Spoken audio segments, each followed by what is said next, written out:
খুব বেশি মিস করি এই মানুষগুলো যারা পাশে থাকলে মনে হতো 2টা হাতের পরিবর্তে 10টা হাত। মনের ভিতর অসীম সাহস আর অনুপ্রেরণা। হ্যালো এভরিওয়ান, শুরু করছি একটা নতুন ভিডিও। আশা করি ভিডিওটি সবার অনেক বেশি ভালো লাগবে। যদি ভালো লাগে তাহলে অবশ্যই একটা লাইক, কমেন্ট, শেয়ার দিয়ে পাশে থাকবে। আজকের এই দিনটাই হচ্ছে সেই দিন যেদিন আমরা আমাদের মেঝোমাকে হারিয়েছি, যে পাশে থাকলে সত্যি মনে হতো 2টা হাতের পরিবর্তে 10টা হাত।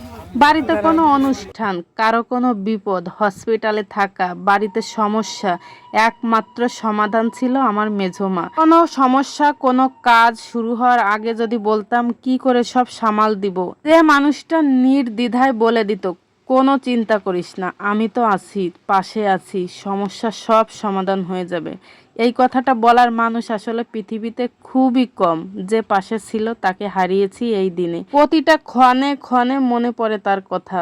মেঝোমাকে হারিয়েছি 1 বছর, আর 1 বছর পর আমাদের ভিতর কিছু কাজকর্ম বা আচার অনুষ্ঠান থাকে যেগুলো হচ্ছে আজকে করা হয়েছিল। কিন্তু যেহেতু রবিবার, আমাদের তো স্কুল খোলা, আমরা এসেছি বিকালবেলা। আর এই যে এসে দেখি প্রিয় প্রিয় সব মানুষগুলো।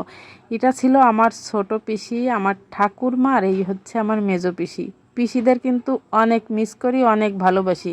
বাড়িতে আমার পিসিরা আসলে অন্যরকম একটা আনন্দ কাজ করে মনের ভিতর। আর আমার পিসিরাও কিন্তু খুবই ভালো, আমাদের পাশে সর্বক্ষণ থাকে এবং বাড়িতে আসলে কিন্তু আমাদের তারাই খোঁজে। কোথায় আমরা গেছি, কখন আসবো, একমাত্র পিসিরাই আসলে এই কথাগুলো জিজ্ঞেস করে। আর এই যে সামান্য কিছু আয়োজনে রান্নাবান্না করা হয়েছে, আমরা যেহেতু বাড়িতে ছিলাম না তাই রান্নাগুলো ভিডিও করে আপনাদের সঙ্গে একটু শেয়ার করছি। তো দেখতেই তো পারছেন, খাওয়া দাওয়ার একেবারে শেষ প্রান্তে চলে এসেছি। আর বাড়িতে অনুষ্ঠান থাকলেই এই কাজটা আমার ভাগে মনে হয় থেকেই যায়।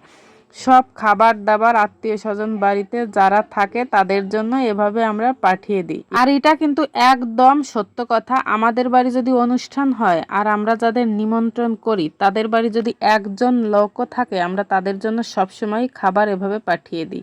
আমাদের বাড়ি মনে করব যে একটা অনুষ্ঠান হলে এটাও আরেকটা পার্ট। এতে কিন্তু অন্যরকম একটা ভালো লাগা কাজ করে। তো যাই হোক, কষ্ট হলো। বাড়িতে এসে মা বলছে এখন সবার জন্য খাবার দাবার উঠানো শুরু করো, আর আমিও উঠানো শুরু করেছি। আর এই হচ্ছে আমার ভাইয়ের মেয়ে, মানে পিসির নাতনি।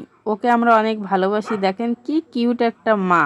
বলছিলাম তুমি মা হও, আমাদের কাছে থেকে যাও, কিন্তু সে কিছুতেই থাকতে চাচ্ছে না।